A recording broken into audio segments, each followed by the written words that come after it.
Muito obrigado pela vossa presença. Dois contabilistas aqui de renome ali da zona de Guimarães.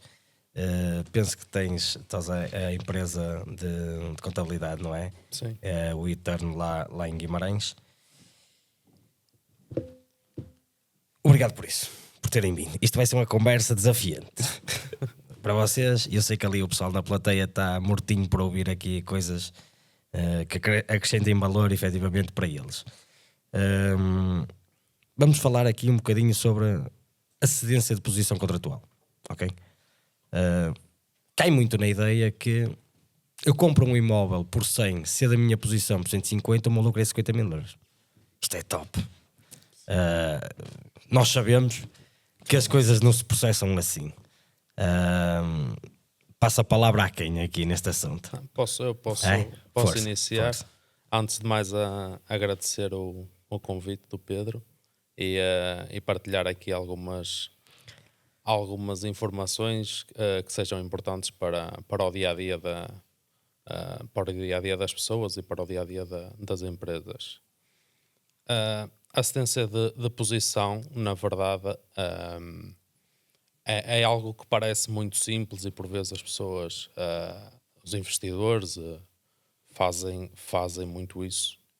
Mas a assistência de posição requer sempre a pagamento de impostos. E pegando no exemplo que o Pedro estava a dar, compra por 100, cede a posição por 150.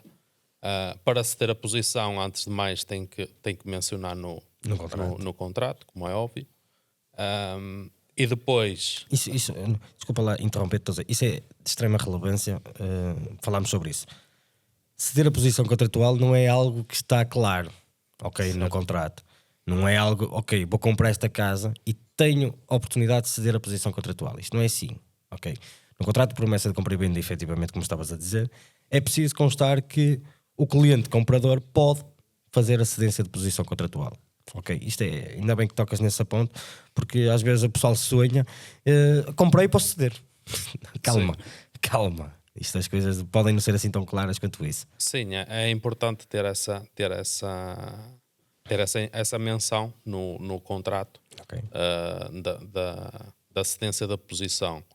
Depois, iniciando um imóvel de 100 e depois fazer uma alienação por 150, se existiu um sinal no primeiro, digamos assim, comprador, por exemplo, um sinal de 20 mil euros sobre essa compra de 100 mil, ou existir a cedência de posição no contrato, obriga, no mesmo momento, a liquidação de IMT sobre o sinal, sobre os 20 mil euros. Se existirem reforços, entretanto, irá sempre ter que existir liquidação de IMT sobre os reforços. Caso se dá a posição após o primeiro reforço, apenas é liquidado IMT sobre o primeiro reforço, sobre os 20 mil euros, e depois é calculada a mais-valia em IRS, se for o caso de IRS, entre os 100 e os 150 mil euros sobre os 50 mil euros. Respondeste-me aqui de uma forma muito clara o caso dos 100 e 150 mil. Para ficar aqui perceptível, ou seja, temos 100 mil euros, vamos ter a posição por 150, demos um sinal de 20 mil euros, eu sou o comprador que está a fazer a compra por 100, tenho que pagar, na altura da cedência de posição, impostos sobre os 20 mil euros de sinal, ok? O imposto, o IMT, que é o Imposto Municipal de Transmissões. Importante ressalvar isso, porque isto não está muito claro. Depois tocas aqui noutro ponto que é crucial. Ainda bem que começamos logo por aqui, que assim encaminhamos o resto da conversa. Sim, exatamente. Que é a questão das mais-valias, ok? Falas em IRS ou em IRCE, que eu sei perfeitamente onde é que queremos chegar, mas relativamente às mais-valias, eu sei isto para vós é o dia-a-dia, não é? Eu percebo perfeitamente, para mim já não é o meu dia-a-dia as mais-valias, e por isso é que eu estou munido dos melhores. Falar sobre as mais-valias é um tema interessante, mas muito trabalhoso. Ou seja, muita coisa mudou, não é? Quem quer apanhar aqui o barco nas mais-valias? Posso, se calhar, começar eu aqui, desde já agradecer também o convite. Assim, as mais-valias, podemos começar por IRS, para depois Ir ao IRC. ir ao IRC. Relativamente aqui ao IRS, há aquela dúvida: como é que são tributadas as mais-valias em IRS? As mais-valias em IRS, normalmente as mais-valias, digamos, os tipos de mais-valias que temos são tributados à taxa especial de 28%. No entanto, os imóveis é um caso especial. Estas mais-valias são obrigatoriamente englobáveis para efeito de IRS, quer seja terrenos, habitação própria permanente ou segunda habitação, no caso. No entanto, tem um benefício de 50%. Apenas entrará para efeitos de mais-valia 50% da mais-valia, quer seja terrenos ou habitação própria permanente. Depois temos a questão também dos não residentes, que até 2023 eles vinham sendo tributados à taxa especial de 28%, como antigamente referia. No entanto, a partir de 2023, um acórdão do STA veio uniformizar a jurisprudência e, de momento, eles são tributados da mesma forma que são tributados os residentes. Ou seja, não há aqui aquela discrepância que eles eram tributados a 100% da mais-valia, a 28%. Se estivéssemos a falar de uma mais-valia de 100 mil euros, o não residente pagava 28 mil, enquanto um residente apenas era tributado em 50 mil, e depois há as taxas do artigo 68 do IRS, ou seja, as taxas progressivas. Beneficiaria aqui o residente. Neste momento, o não residente pode ter aqui alguns pontos negativos, porque o que é que acontece? O residente pode optar por tributações conjuntas, pode deduzir despesas gerais, como saúde e educação. O não residente não tem essa oportunidade. O não residente não pode optar pela tributação conjunta e também não pode deduzir despesas absolutamente nenhumas, a não ser as despesas associadas à compra do imóvel, como o IMT, o Imposto de Selo. Eu vou-te falar aqui de um caso que acontece, é diário. Para quem trabalha na questão do imobiliário, não é? Apesar de eu não ser agente imobiliário, mas sou intermediário de crédito e lido com bastantes situações de comprar e a seguir vender, não é? Vamos por aqui um cenário, ou seja, atualmente as coisas mudaram. E convém fazer referência efetivamente a isso, porque a legislação é outra, a jurisprudência é outra, e portanto há um controlo maior, efetivamente, dos serviços, ok? Exato. Para ter aqui um controlo do que é o dinheiro. Isso é importante. Eu comprei uma casa por 100 mil euros, não é?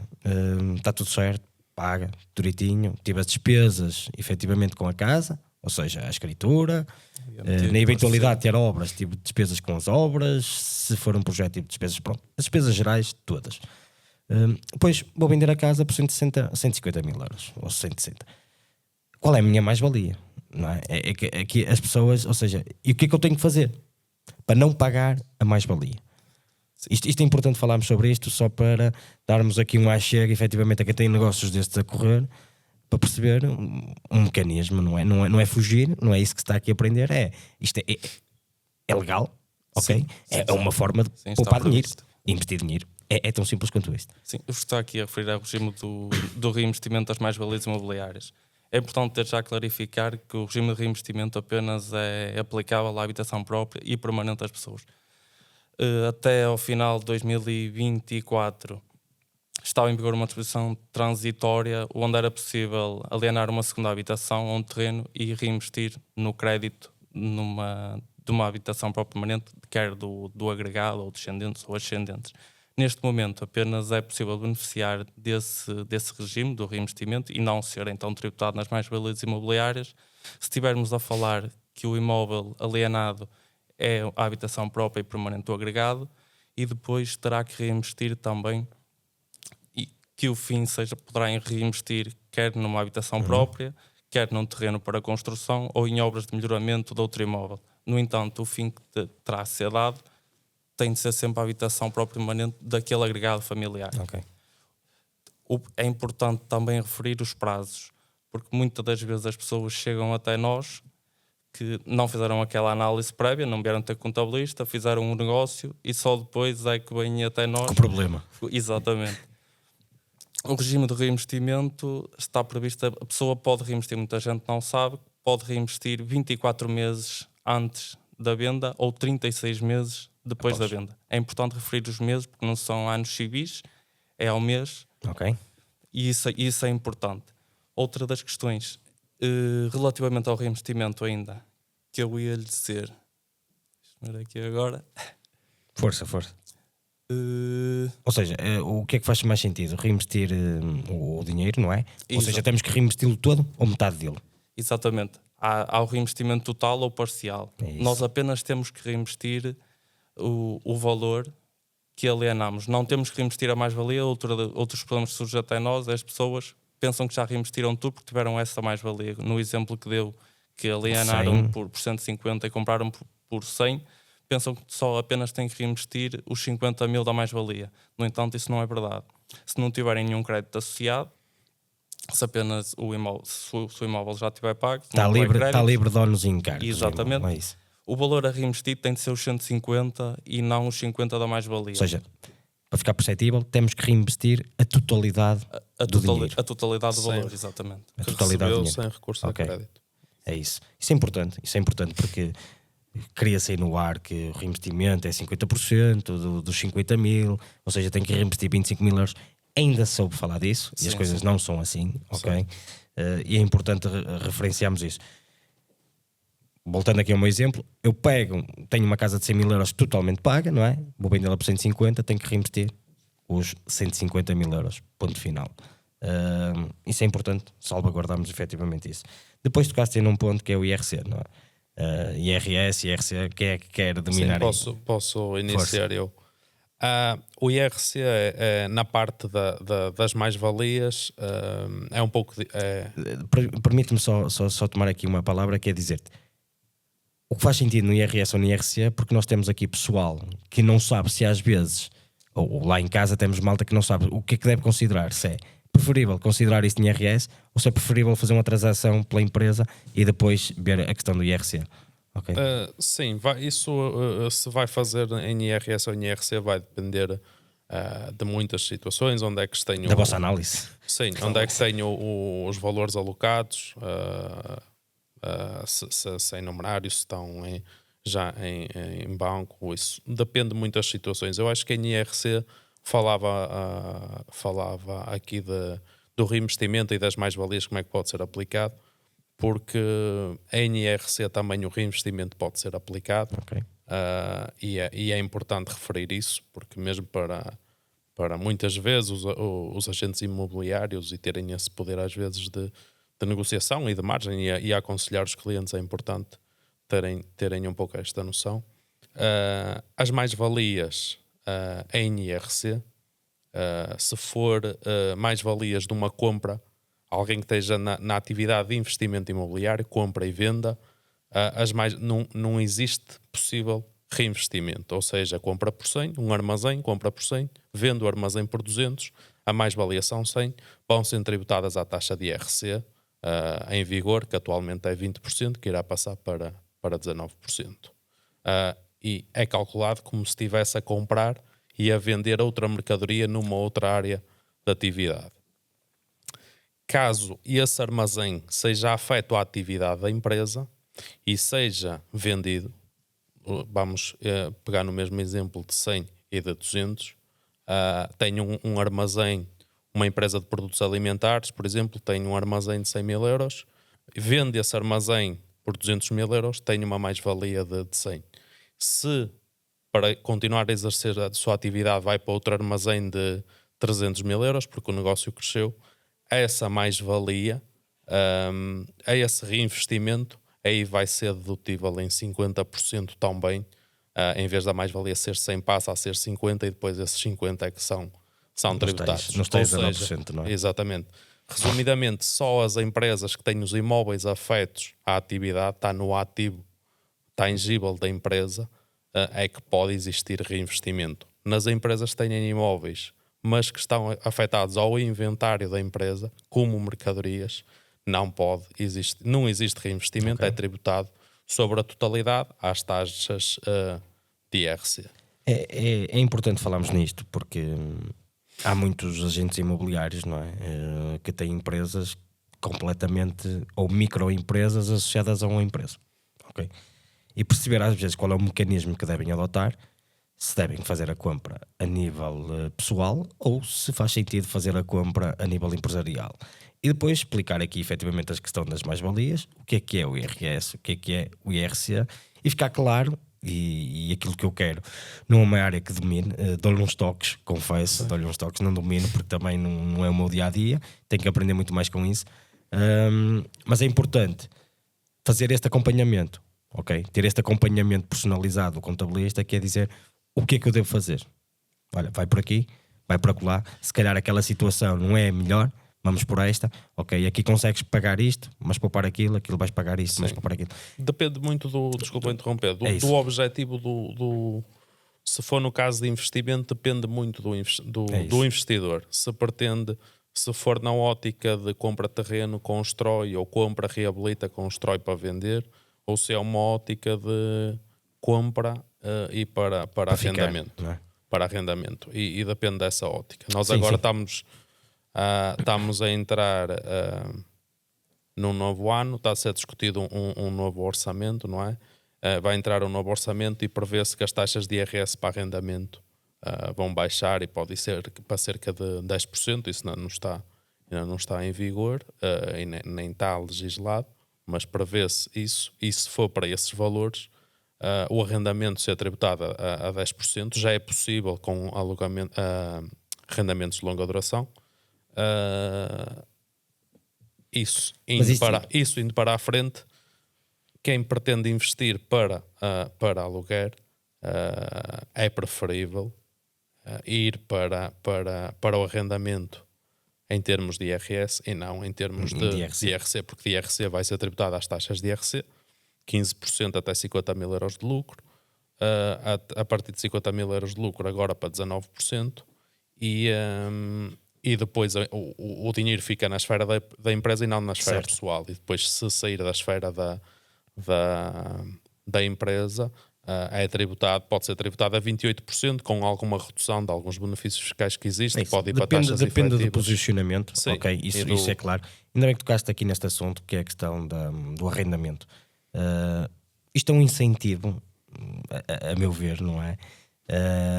À compra por investidores. Para fazer, ok? Será que não vamos criar aqui uma bolha novamente? Ou seja, será que isto é uma visão mais de mercado? E eu sei que vocês também têm. Claro que nós queremos investidores, claro que Portugal precisa de investidores, mas ao mesmo tempo não vamos criar aqui uma bolha. Ou seja, esse facilitismo, não é? A questão dos 10% que estamos aqui a falar para a questão do arrendamento, vai-me incentivar a mim, investidor, comprar imóveis para arrendar.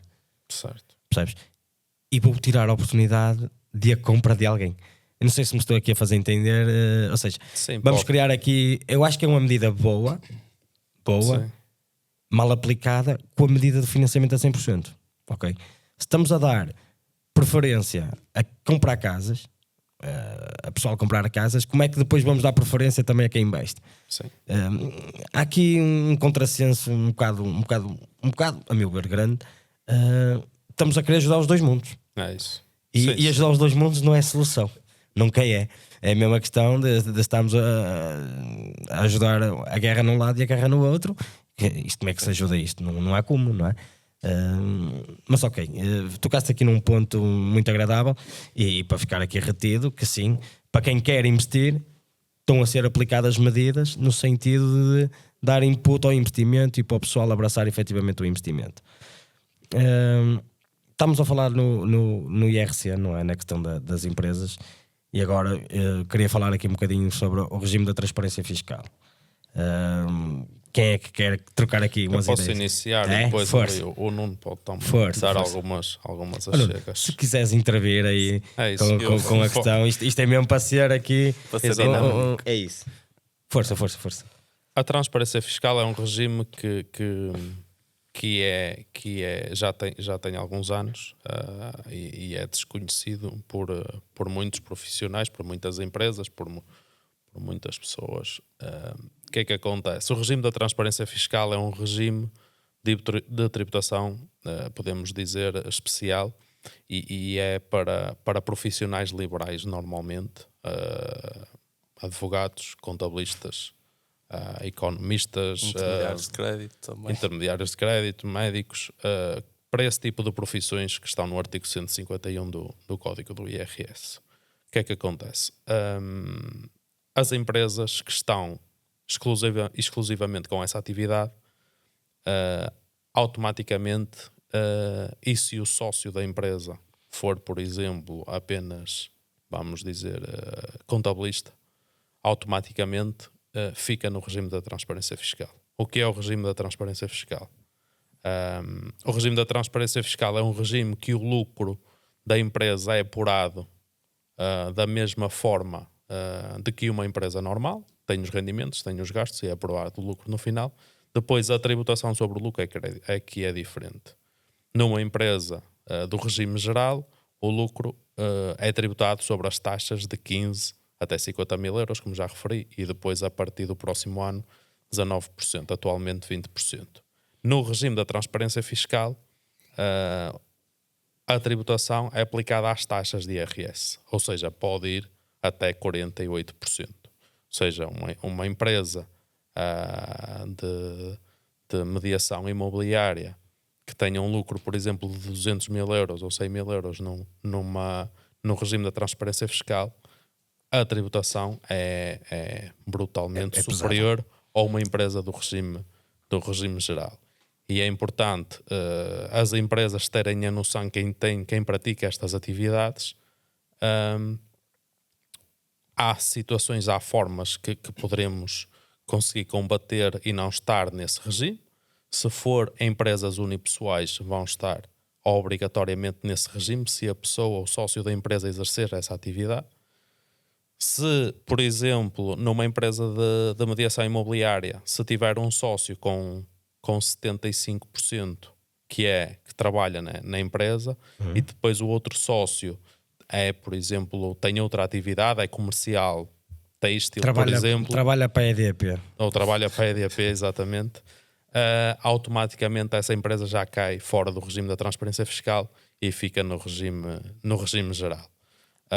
Porquê? Porque o regime da transparência fiscal diz que se os sócios da empresa exercerem a atividade da empresa e a percentagem for igual ou superior a 75%, automaticamente essa empresa cai no regime da transparência fiscal. Daí, se esse sócio tiver 26%, 27%, como estava a dizer, o sócio que trabalha na EDP, automaticamente essa empresa já não cai no regime da transparência. Isso é importante. Da transparência fiscal. É importante ressalvarmos isso, porque às vezes quem está deste lado preocupa-se tanto com o negócio, ok? E deixa de parte a literacia financeira. E chega ao final do ano e diz assim: ei, onde ia trabalhar? Para quê? Para nada, não é? E podia ter montado as coisas todas de uma maneira consciente e equilibrada para minimizar aqui os danos, não é? Isso é importante.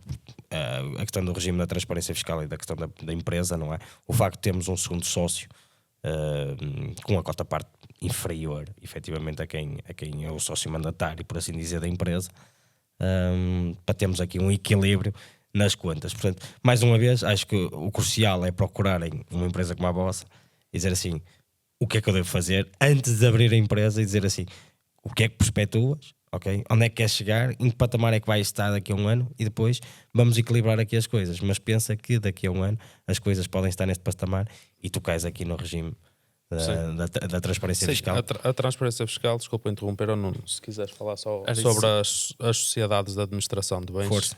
As sociedades de administração de bens também. Só antes de referir aqui que a transparência fiscal é de caráter obrigatório. Os sócios não podem optar por este regime ou não. Se tiverem os tais mais de 75%, obrigatoriamente caem no regime de transparência fiscal. Muitas das vezes aqui o António também discorda comigo que a transparência fiscal é um aspecto negativo. Mas eu acho que por vezes até pode ser positivo. Vejamos o seguinte. O tal advogado que tem o lucro de 100 mil euros, se estiver no regime de transparência fiscal, todo o lucro já foi tributado. E ele pode tirar dinheiro da empresa à vontade, que já não vai ser tributado, como dividendos, à taxa de 28%. Ou seja, automaticamente aquilo foi tributado e ele já pode...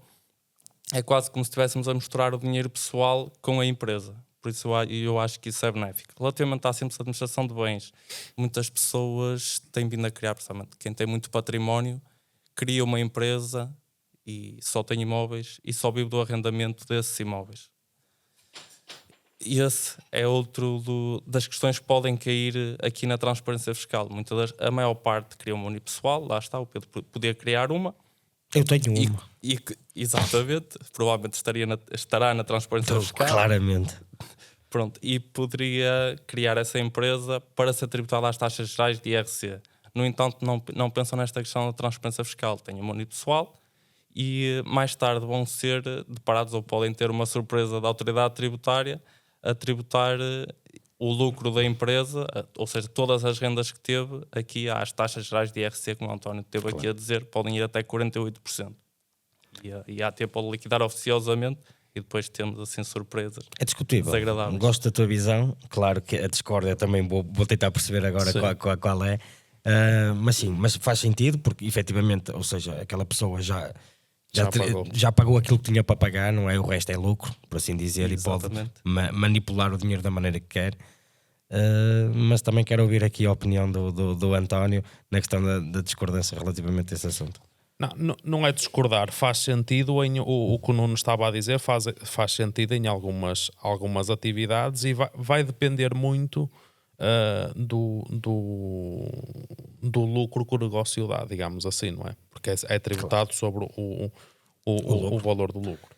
E aí vai depender muito e também depois do objetivo do empresário. Se o empresário for e vai fazer investimentos da empresa e quer fazer investimentos da empresa e não quer o dinheiro para a sua parte pessoal, digamos assim, pode compensar ou não compensar o que o Nuno estava a dizer, e bem, mas tem que se perceber muito bem com o empresário qual é o objetivo dele e qual é os objetivos dele. Acho que chegamos aqui a um patamar que estamos todos em sintonia, que é qual é o futuro, o que é que queres para o futuro, ok? Se queres fazer investimento a nível empresarial e cresces a empresa, ou se queres retirar o dinheiro a nível pessoal e cresces tu. Depende de visão para visão, obviamente. Eu sou mais aquele visionário a nível empresarial, ou seja, quero crescer a empresa. Eu tenho tempo, ok? E às vezes afaito-me para crescer a empresa, mas é o que é uma aposta. Posso estar a ser crucificado nessa aposta, como pode correr tudo bem e daqui a uns tempos, e tem corrido bem porque estamos aqui sentados. Portanto, é mais uma aposta, ok? É mais uma aposta que tenho feito. Pronto, Nuno e João, António, desculpa, dizer-vos obrigado, ok? Por este bocadinho, foi importante ressalvarmos aqui. Tocámos aqui em pontos-chave, ok? Cedência de posição contratual, transparência fiscal, mais-valias em RE e IRC, ok? É importante. Claro que tínhamos aqui matéria, salvo erro, o Nuno fez uma tese foste tu, não fostes? Ainda estou aqui a entregar. Ainda estás na luta de direito fiscal, não é? Ou mais-valias? Mais-valias imobiliários, a tributação dos residentes e os não residentes. Portanto, se existe material para fazer uma tese, não vamos resumir isto em 15 minutos aqui a conversar uns com os outros, claro. Porque é impossível. Mas pronto, dizer-vos aqui, tocamos aqui nos pontos mais cruciais, que é aquilo que faz sentido, que eu quero que as pessoas lá em casa ouçam e retenham, que é perceber um bocadinho o que é mais-valia, o que é o IRS, o IRC, se tem as duas, o que é que faz mais sentido investir aqui ou acolá, mas chegamos à conclusão que o que faz mais sentido é procurar ajuda, ok? Exatamente. Quer seja a nível contabilístico, quer seja a nível de intermediação de crédito, a relação que temos, que é, nós tratamos da questão financeira, ok? Como é que ele há de tratar da operação financeira para minimizar os danos, e vocês tratam efetivamente da questão como é que ele há de minimizar os danos na questão dos impostos. Sim. Portanto, obrigado aos dois. Votos de uma excelente felicidade, e continuamos aqui a nossa parceria porque tem corrido lindamente, está bem? Obrigado igualmente. Obrigado.